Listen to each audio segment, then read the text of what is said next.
बिस्मिल्लाहिर्रहमानिर्रहीम। अस्सलामुअलैकुम। इल्म की बात देखने वालों को राव कमर रिजवान नई वीडियो में खुशामदीद कहता है। दोस्तों, आज की वीडियो में हम आपको नेक और एक ईमानदार शख्स का वाकया सुनाने वाले हैं। जब एक चोर ने नेक और ईमानदार शख्स को मारने की कोशिश की तो हाथी ने उस चोर के साथ क्या किया, आइए आपको बताते हैं।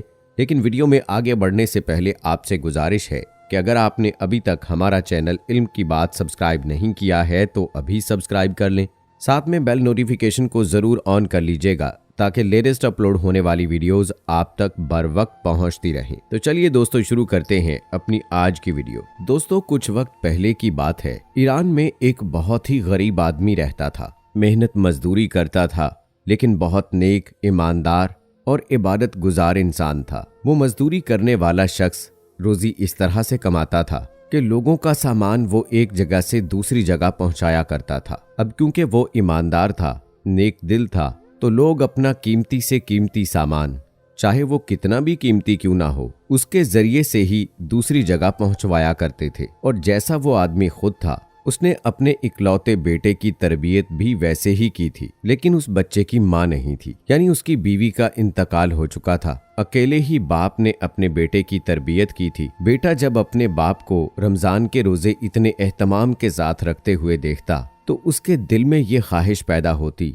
कि मैं भी अपने बाबा जान की तरह रोजे रखूंगा। अब जब रमजानुल मुबारक का महीना शुरू हुआ तो वो जिद करने लगा कि मुझे भी रोजा रखना है। तो उसके बाबा जान ने कहा, बेटा आप अभी बहुत छोटे हैं, अभी आपको समझ नहीं है, लेकिन हाँ मैं वादा करता हूँ अगले साल आप मेरे साथ जरूर रोजा रखना। वो फर्मा बरदार बेटा इस साल तो मान गया और अपने वालिद की बात उसने नहीं टाली, क्योंकि उसके वालिद साहब उससे बहुत मोहब्बत करते थे। माँ तो मौजूद नहीं थी, लेकिन बाप ने माँ और बाप दोनों का प्यार उसे दिया था और वो उनकी बात कभी नहीं टालता था। जब अगले साल रमजान शरीफ का महीना शुरू हुआ, उसने अपने बाबा जान से शुरू ही से कहना शुरू कर दिया, मैं पहला रोजा रखूंगा। इस बार उसके बाप ने उसकी बात नहीं टाली और कहा, हाँ बेटा, मैंने वादा किया था कि आप मेरे साथ रोजा रखेंगे। पूरी रात वो बच्चा इसी खुशी में जागता रहा कि कल मैं रोजा रखने वाला हूँ। जैसे ही सहरी का वक्त शुरू हुआ तो उसने अपने वालिद को जगाया और कहा कि अब्बू, सहरी का वक्त हो चुका है, चलिए मेरे साथ सहरी कीजिए। दोनों बाप और बेटे ने सहरी की और मस्जिद में नमाज पढ़ने चले गए। फजर की नमाज अदा करके दोनों बाप बेटे घर पहुंचे तो वहां एक आदमी उनका इंतजार कर रहा था। वो शहर का सबसे अमीर तरीन इंसान था। करीब जाकर बाप ने पूछा, मैं आपकी क्या खिदमत कर सकता हूँ? वो कहने लगा, मैं जानता हूँ तुम बहुत ही ईमानदार हो, नेक आदमी हो, मेरा बहुत कीमती सामान है, मुझे ये अपना कीमती सामान अपने गरीब रिश्तेदारों तक पहुंचाना है। अगर तुम मेरी बात को मानते हो, यानी मेरा सामान पहुंचा देते हो, तो मैं इसके अलावा तुम्हें बहुत सारा इनाम भी दूंगा। और मेरी ये मजबूरी है कि तुमसे मैं ये काम करवा रहा हूँ, लेकिन इस वक्त मैं तुमसे ज्यादा किसी पर भरोसा नहीं कर सकता। अब चूंकि वो आदमी बहुत नर्म दिल था, वो कहने लगा, हाँ मैं ये आपका काम कर दूंगा, आपका ये काम इंशाअल्लाह हो जाएगा। बाप ने बेटे को देखा तो बेटा बहुत उदास था, लेकिन बाप ने समझाया, बेटा ये तो मेरा काम है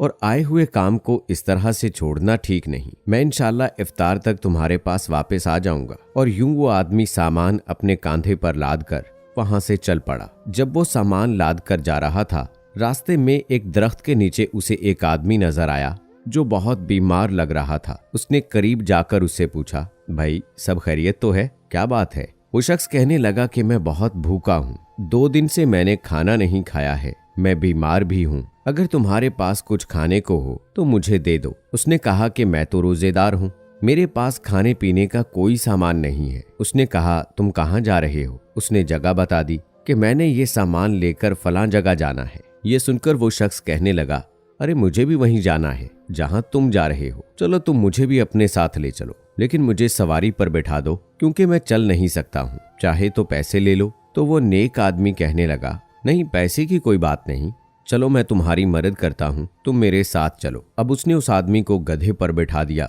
और खुद पैदल चलने लगा। काफी दूर चलने के बाद उन्हें 2 रास्ते नजर आए। बीमार आदमी ने कहा, कौन से रास्ते से चलना है? तो वो ईमानदार आदमी कहने लगा, इस रास्ते से चलना है क्योंकि मैं इसी रास्ते से आता जाता हूँ। उस बीमार आदमी ने कहा, अरे छोड़ो ये रास्ता, ये तो बहुत लंबा है, मैं तुम्हें करीब का छोटा रास्ता बता देता हूँ, वहां से तुम बहुत जल्दी पहुंच जाओगे। तो वो नेक आदमी कहने लगा, हाँ ये तो सही कह रहा है, मुझे तो वैसे ही जल्दी ये काम करना है, मेरा बच्चा घर में मेरा इंतजार कर रहा है। वो उस बीमार आदमी के बताए हुए रास्ते पर चल पड़ा। थोड़ी दूर चलने के बाद रास्ते में एक घना जंगल पड़ा। जंगल को देखकर वो सोचने लगा, ये तो बड़ा भयानक जंगल है, जंगली जानवर यहाँ पर मौजूद होंगे। ये अजनबी आदमी बिला वजह मुझे यहाँ ले आया। जब उसने पीछे मुड़कर देखा, क्या देखता है कि गधे पर बैठा हुआ अजनबी आदमी वो कूदकर जमीन पर उतर चुका था और सीधा खड़ा होकर उसने अपने सर से चादर हटाई। ऐसा लग रहा था कि वो बहुत ताकतवर इंसान है। वो जोर से हंसते हुए शरीफ आदमी की तरफ बढ़ने लगा और कहने लगा, मदद तो एक बहाना थी, दरअसल मुझे तुम्हें लूटना है और तुम्हें कत्ल करना है। जब मारने के इरादे से उसने अपना खंजर निकाला और उस शरीफ आदमी के करीब बढ़ने लगा तो नेक आदमी कहने लगा, भाई तुम मुझे मत मारो, तुम मुझे क्यों मारना चाहते हो? ये सामान मैं तुम्हें नहीं दूंगा, ये किसी की अमानत है जो इसका हकदार है, वहां तक मुझे ये सामान पहुंचाना है। तो वो कहने लगा कि मैं तुम्हें मारना भी जरूरी समझता हूँ।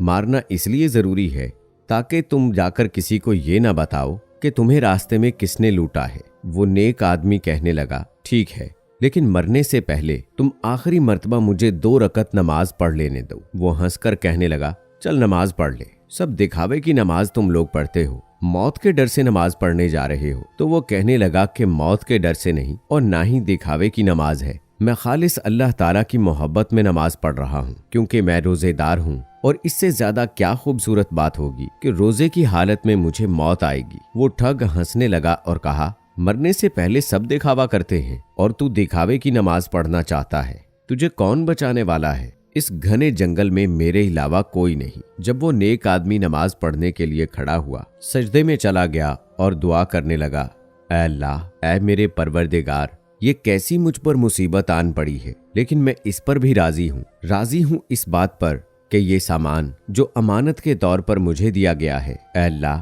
तू इस सामान को इसके हकदार तक पहुंचा दे। इधर ये नमाज पढ़ रहा था, उधर उसका बच्चा अल्लाह से गिड़गिड़ा कर दुआएं कर रहा था। ऐ अल्लाह, मैंने सुना है कि रोजेदार की दुआ कबूल होती है, मेरे दिल में घबराहट हो रही है, मुझे लगता है कि मेरे वालिद किसी बड़ी मुसीबत में है। ऐ अल्लाह, उन्हें जो भी मुश्किल है उस मुश्किल से तू उन्हें बचा ले, वो खैरियत से मेरे पास आ जाएं। अल्लाह ताला ने उस बच्चे की दुआ कबूल कर ली और उस आदमी के आखिरी सजदे को इतना मकबूल किया कि मदद के लिए उसी जंगल में से एक जंगली हाथी को भेज दिया गया। सजदा जब तवील हो गया तो उस ठग ने तंग आकर उसे मारना ही चाहा था कि जंगली हाथी चीखता और गुस्से से गुर्राता हुआ हुक्म इलाही से उसके पास आया और उसे अपने पैरों तले कुचल दिया। अब वो ठग मर चुका था, हाथी उसे मार कर कुचल कर वहां से जा चुका था। वो शख्स देखने लगा कि ये क्या मामला हो गया, अल्लाह ताला ने कैसे मेरी मदद फरमाई। उसने अल्लाह का शुक्र अदा किया, वहां से उठा और जल्दी से अपना सामान उठाकर जहां पर पहुंचाना था वहां पर सामान पहुंचाकर वापस घर खुशी खुशी आ गया। इफ्तार का वक्त बिल्कुल करीब था। बेटा तड़प तड़प कर रो रहा था।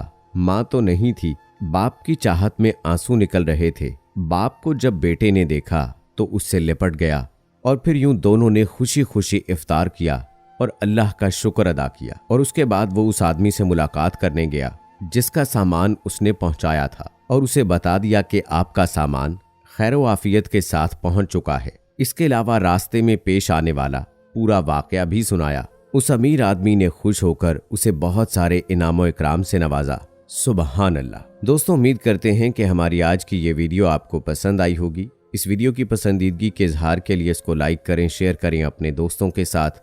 कमेंट बॉक्स में अपनी राय का इजहार लाजमी कीजिएगा। मुझे दीजिए इजाजत। फी अमानिल्लाह।